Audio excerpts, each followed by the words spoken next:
नमस्कार, मैं हूं आपके साथ नेहा दुबे। एपीएन के लोकप्रिय कानूनी प्रोग्राम लीगल हेल्पलाइन में आप सभी का बहुत स्वागत है। इसमें हमारे कानूनी विशेषज्ञ रोजमर्रा की जिंदगी की समस्याओं से जुड़े कानूनी मसलों पर आपकी शंकाओं का समाधान करते हैं। आज हम आपको संपत्ति नुकसान होने पर क्या कानूनी कार्रवाई की जा सकती है, इस पर जानकारी देंगे। संपत्ति की क्षति तब होती है जब आपकी संपत्ति नष्ट हो जाती है या क्षतिग्रस्त हो जाती है। संपत्ति अपने कुछ मौद्रिक मूल्य खो देती है या नुकसान में चली जाती है। मसलन किसी ने आपके घर को तोड़ दिया या बाउंड्री वॉल को नुकसान पहुंचाया। जब ऐसा होता है तो संपत्ति मालिक के अधिकार कानूनी अधिकार होते हैं।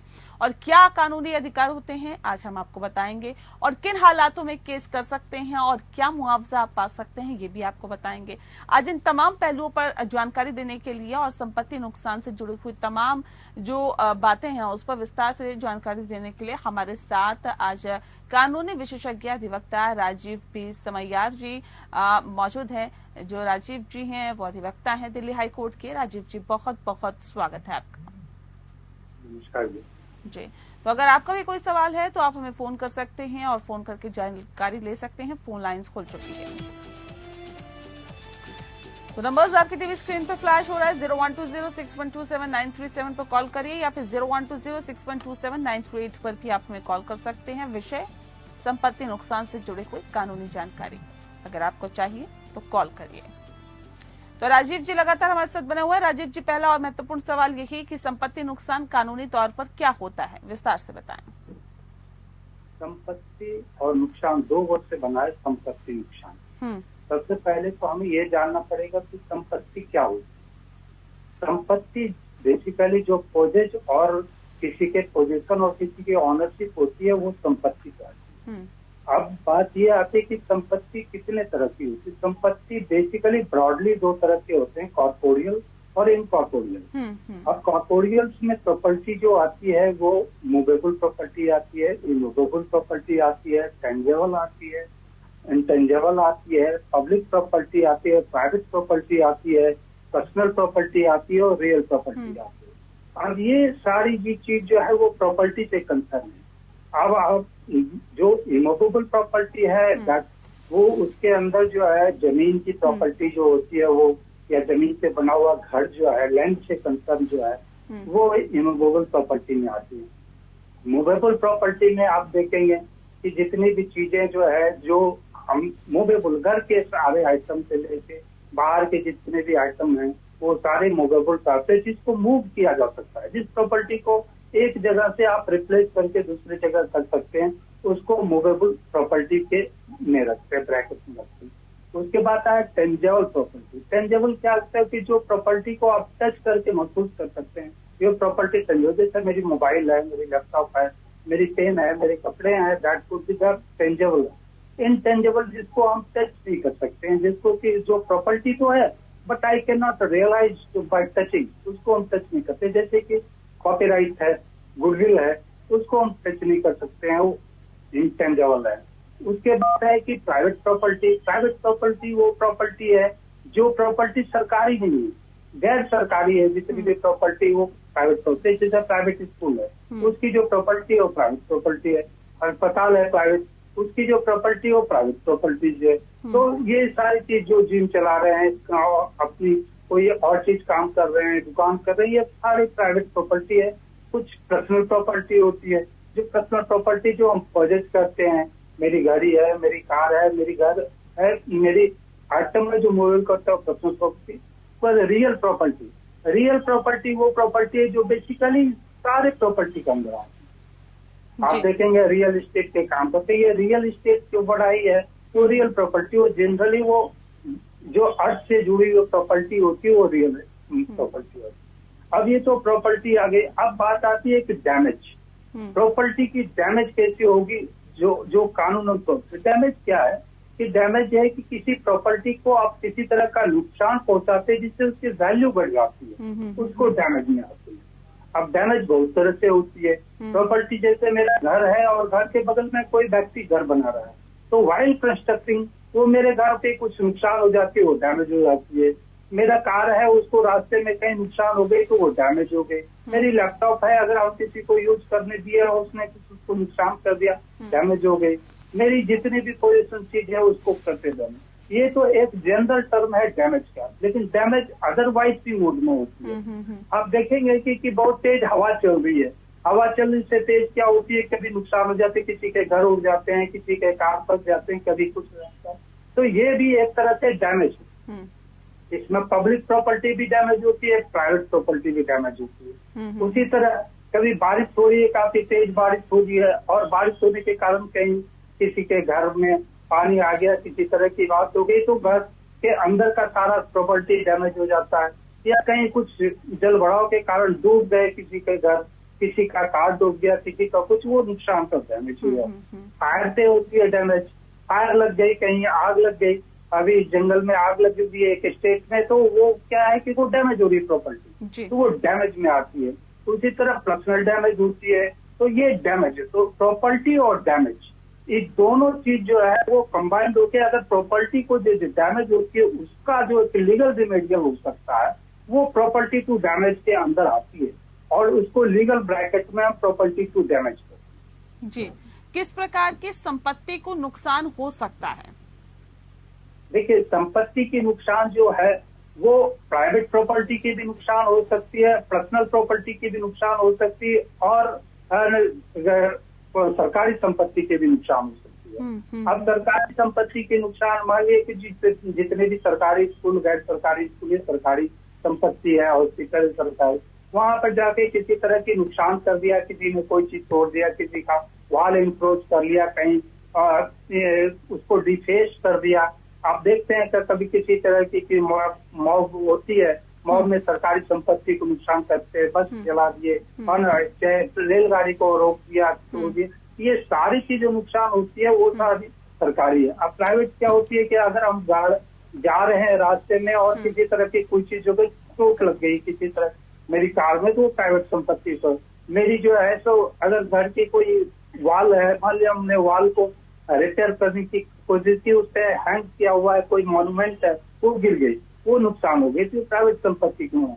तो इस तरह के नुकसान जो होते हैं वो पब्लिक भी हो सकती है नुकसान संपत्ति की, और प्राइवेट में भी हो सकती है। तो ये प्राइवेट और पब्लिक, ये संपत्ति के नुकसान के बैठे। ठीक है, संपत्ति नुकसान होने पर कैसे दायर करे केस, अगर केस दायर करना हो तो?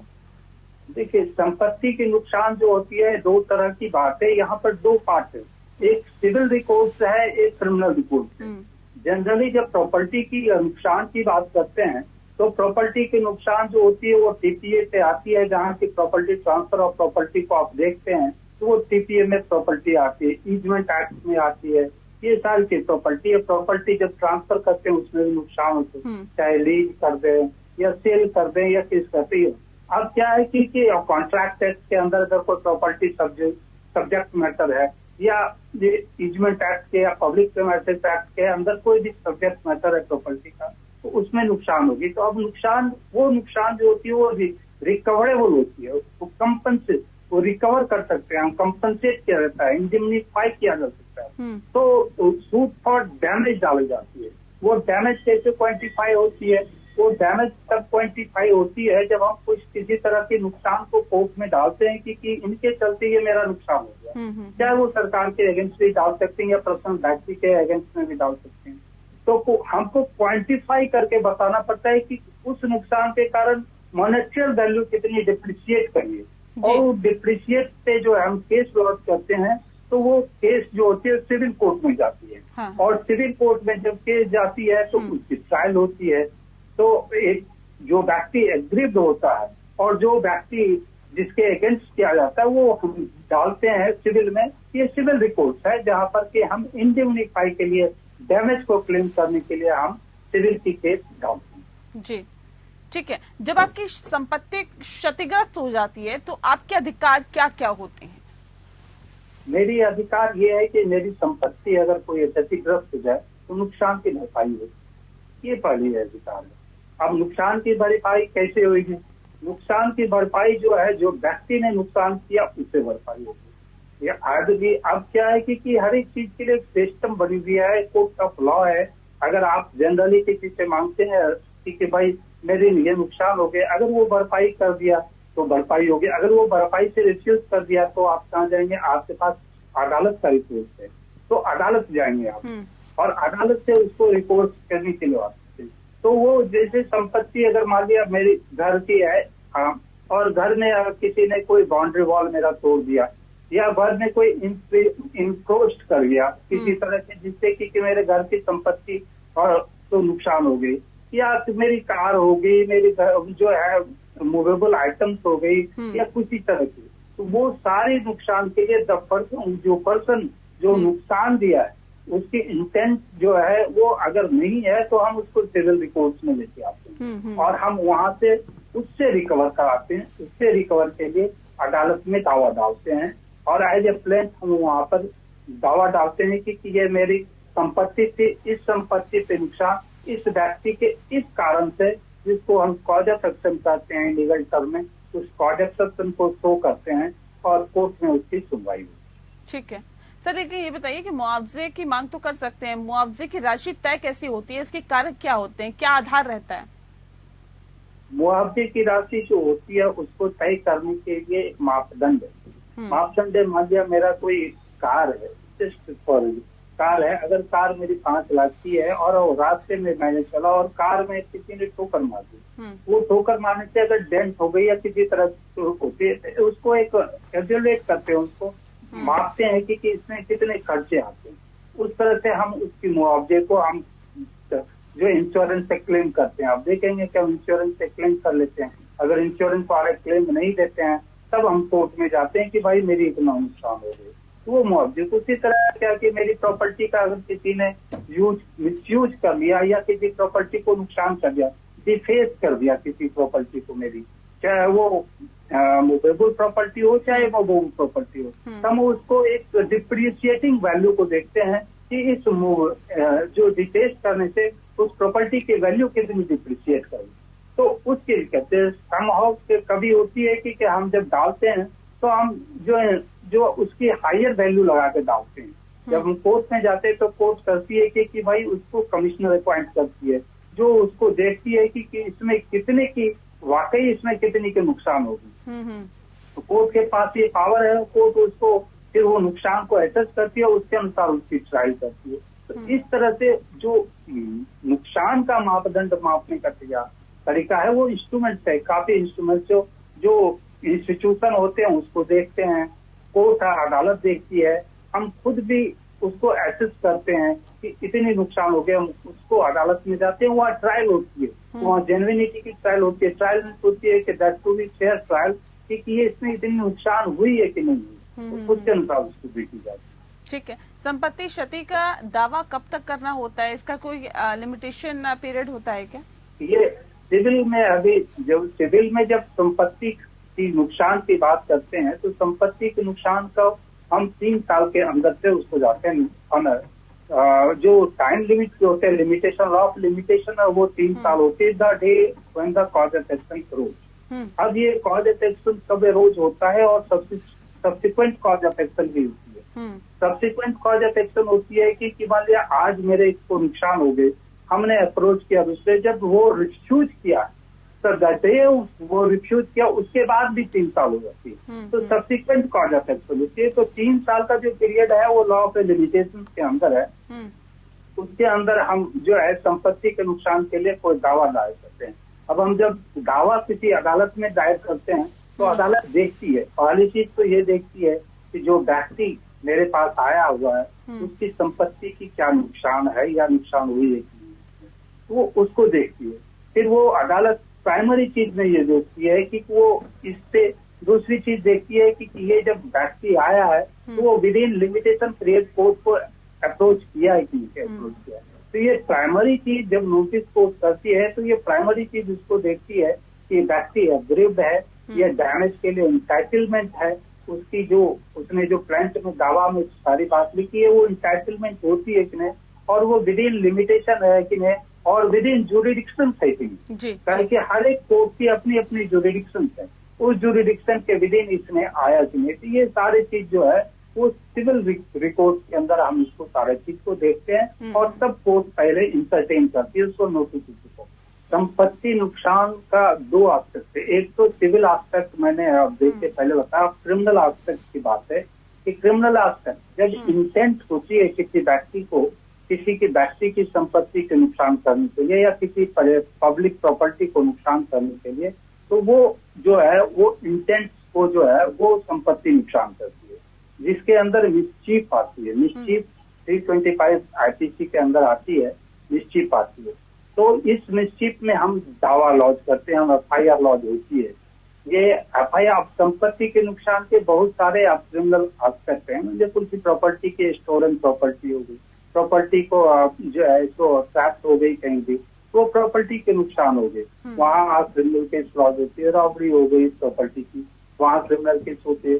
किसी ने 420 केस किया और प्रॉपर्टी को ग्रैब कर लिया और प्रॉपर्टी अपने नाम कर लिया या प्रॉपर्टी का मिसयूज किया, तो वहाँ क्रिमिनल निश्चित होती है। उसी तरह से मान लिया कोई व्यक्ति किसी की प्रॉपर्टी, जैसे मेरी गोदाम चल रही है, मान लिया ग्रैम रखा हुआ है किसी गोदाम में, कोई व्यक्ति आया और उसने क्या उस ग्रैम में जो पानी छोड़ दिया, कहीं से पानी डाल दिया, फिर क्या होगी, ग्रैम मेरे नुकसान हो जाएंगे।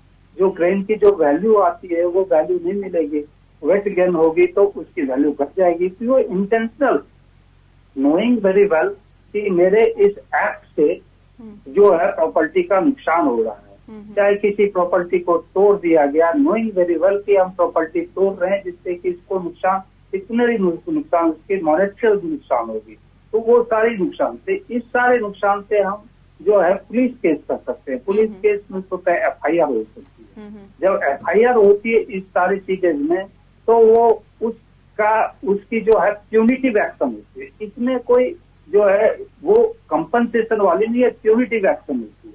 प्यूनिटिव एक्शन होती है मतलब इसमें पनिशमेंट हुई। अगर किसी तरह की कोई एक्ट हुई तो वो क्रिमिनल इंटेंट है, क्रिमिनल इंटेंट को हम FIR करते हैं, FIR करते हैं तो वो व्यक्ति को आप हिरासत में ले लेते हैं, काहे को उसमें क्रिमिनल केस चार्ज होती है। जब क्रिमिनल केस चार्जेज होती है, हिरासत होती है, तो वो व्यक्ति बेल के लिए जाएगा, क्योंकि मुझे हिरासत से जो छोड़ने के लिए प्रोविजन है बेल की, जो बेल की प्रोविजन को जाएगा। तो अगर कोर्ट ये फील करती है कि ये इंटेंट या किसी तरह की रिलैक्सेशन इसको मिलनी चाहिए, इस व्यक्ति को बेल मिलनी चाहिए, तो फिर व्यक्ति को जमानत की छोड़ी जाती है। वो जमानत जो होती है, वो जमानत कोर्ट की डिस्क्रिप्शन होती है कि उसको कितने जमानत से छोड़ती है, उसको इंग्लिश में श्योरिटी करते हैं, तो श्योरिटी प्रूव करते हैं। तो श्योरिटी को ये कोर्ट जब जमानत देती है तो कोर्ट श्योरिटी प्रूव करते हैं कि श्योरिटी पे करते हैं। श्योरिटी का मतलब, जमानत का मतलब है कि एक व्यक्ति को जो है सिक्योर किया जाता है उसके रिलेटिव को या किसी को जानने वाले कि वो कोर्ट में हर एक डेट से अपीयरेंस देगा और कोर्ट उसको उस श्योरिटी पे छोड़ती है। उसमें कुछ अमाउंट इन्वॉल्व होते हैं, उस अमाउंट इन्वॉल्व को श्योरिटी का इन्वॉल्व अमाउंट करते हैं। अगर वो प्रोड्यूस नहीं होता है तो कोर्ट के पास ये राइट है कि जमानती का वो उस अमाउंट को कंफिस्केट कर ले या उसको कहे कि तुम इतने पैसे जमा करो। तो ये जमानत का प्रोविजन है। ये जमानत की प्रोविजन जो है प्रॉपर्टी डिस्ट्रक्शन में और इंटेंट में और वो नॉलेज के साथ डिस्ट्रक्शन होती है उसके अंदर आती है, और इसमें फिर FIR लॉन्च होती है और उस FIR के कंसिक्वेंशियल आगे होती है वो जमानत का प्रोविजन। ठीक है सर, ये बताइए कि सरकारी संपत्ति नुकसान पर कैसे कानूनी कार्रवाई होती है? देखिए, सरकारी संपत्ति नुकसान जो है वो जो है तो इलीगल एक्ट, और उसके नुकसान के पे जो है तो आपकी कार्रवाई जो होती है वो सरकार करती है। उसके दोनों पार्ट से कर सकती है। एक तो कंपनसेशन से भी कर सकती है और दूसरी चीज जो है तो वो जो है सो प्यूनिटिव एक्शन से भी करते हैं। आप देखेंगे कि बहुत जगह जो है, बहुत स्टेट में क्या होती है कि अगर किसी ने सरकारी संपत्ति के नुकसान कर लिए तो उससे अगर एक्सक्यूशन का केस चला तो एक्सक्यूट करती है उसके प्रॉपर्टी जो उसको बिलोंगिंग प्रॉपर्टी होती है, तो वो एक्सक्यूट करके प्रॉपर्टी करती है। और क्या करते हैं कि उसको अरेस्ट कर लेते हैं, अरेस्ट करते हैं तो उसको प्यूनिटिव एक्शन है। तो वो सरकारी संपत्ति के नुकसान से जो है तो उसकी ये दो तरीके हैं। तो पहले तरीके से जब हम किसी चीज को कंपनसेट करते हैं सरकारी संपत्ति में, तो उसकी जो बिलोंगिंग प्रॉपर्टी होती है उस बिलोंगिंग प्रॉपर्टी को जो है तो हम कॉन्फिस्केट कर लेते हैं, जो सरकार उसको कॉन्फिस्केट कर लेती है। लेकिन उसके भी एक लीगल प्रोसीजर है, स्टेट लीगल प्रोसीजर है, उसके अनुसार करते हैं, हम नोटिस देते हैं, सारी चीज है उसकी, और उसको फिर जो है तो बिडिंग करते हैं और उसको सेल करके उस चीज को भरपाई करते हैं। तो जी। ये एक सेट प्रोसीजर है, उससे हम सरकारी नुकसान को कंपनसेट करते हैं। लेकिन अदरवाइज अगर वो सरकारी नुकसान जो है इंटेंट के साथ नोइंगली द रिजल्ट कि हम सरकार को ये नुकसान कर रहे हैं किसी तरह की, तो उससे क्रिमिनल इंटेंट होती है, तो उससे सरकार उससे केस चलाती है, FIR लॉन्च करती है, FIR कंसर्न मजिस्ट्रेट के पास जाती है, मजिस्ट्रेट उसको समन करती है या वारंट केस होते तो वारंट करती है, उसको बुलाती है और उसको अरेस्ट करती है और उस पर चार्जशीट फाइल होता है। चार्जशीट फाइल होने के बाद उसकी पूरी ट्रायल होती है और कोर्ट फील करती है कि नहीं ये इंटेंशनली किसी चीज का नुकसान किया है, तो कोर्ट उसको पनिशमेंट देती है जो पनिशेबल होती है। जी, बहुत शुक्रिया आपका राजीव जी, आपने बहुत ही विस्तार से, बहुत ही तफसील से हमें इस विषय से संबंधित जानकारी दी। इसके लिए आपका बहुत बहुत शुक्रिया। इसी के साथ लीगल हेल्पलाइन में फिलहाल इतना ही। नमस्कार।